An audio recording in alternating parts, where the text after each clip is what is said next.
Here is how you can take attendance for your programs or say your school or even association. In this sheet, we have the names of every member of the association and we have the list of the days we meet. And here you can be clicking to, as you call the names or check around to see those who are in attendance, you can simply click this. And as this is happening, the values are adjusting instantly. This is tracking the number of times the person has attended for the year, and this is telling you the percentage of attendance and so on and so forth. Now, let me show you how I was able to achieve this. Yes, here is a fresh sheet where the names of these persons have been listed.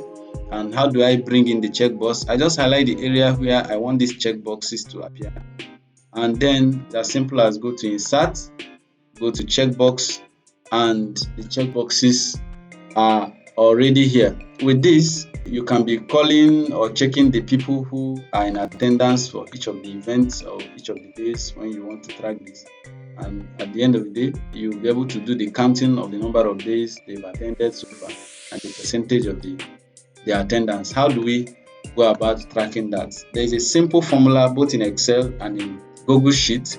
It goes this way. For the number of days of attendance, you can simply say equal to count if bracket opens the range we are counting now. This is the range.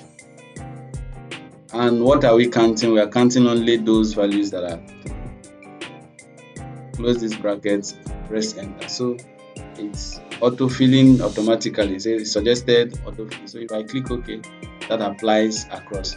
Now, the next thing is that we want to check the number of days one attends out of the number of days meetings have held. So we can say so far this person has been at meetings for 100% of the times. So for this, I would be adjusting it from month to month actually. But if you want to make it more technical and do it in a manner that it covers for the entire year, that is also possible. But to just keep this tutorial simple, I will do this.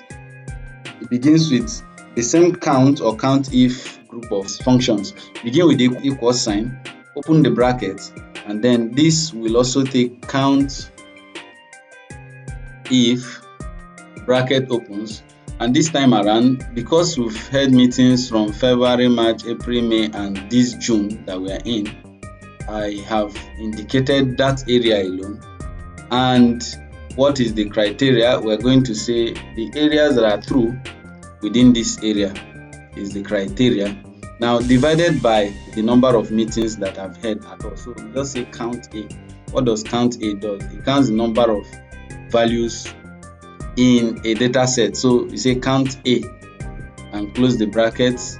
Here is the area we want it to count. If we just want it to count the same seasons where meetings have been held, and then I close this now and then close the entire formula so I can multiply it by 100. It's only this that can convert it to percentage. There are other approaches to converting it to percentage. So if I press enter right now, it tells me that we've had about 5 meetings in a year. So those that have ticked once have attended meetings just for 20%. So I can change this guy's own. Assuming he attended all our meetings, it means he has attended 100%, and that's 5 times out of 6 months of the year, because we've had meeting only 5 times. Okay, now for this person, let's say this person have attended 3 times. Let's say this person have attended all 2. So now as you click this, these values changes. You're able to track the number of times they've attended and the percentage of the attendance. And if these are meetings that say, oh, at least you must have 70% of attendance, or if you must have 60% of attendance, such rules easily passed with this. If it's also a meeting that is interested, oh, the number of you must attend 4 times out of the entire year and so on. Already have this information showing that, and you don't need to be repeating people's name, like give them paper, begin to write, or even if they do write, it's easy for you to now track in this manner and enable you to perform your analysis. My name is Emre. Good luck, and this is the first series of our Cyber Sunday tips, and you'll be expecting more of this from us. If you want to continue to see videos like this that will teach you tips on tech related skills and data science artificial intelligence, machine learning tips, you can do well to follow our page, do well to subscribe to our channels, and ensure you are keeping in touch with us. If you have questions, please use the comment sections. If there are concerns, if there are things you'd like us to treat in the future, equally do well to inform us. Thank you for being here with us. God bless you. See you next Sunday.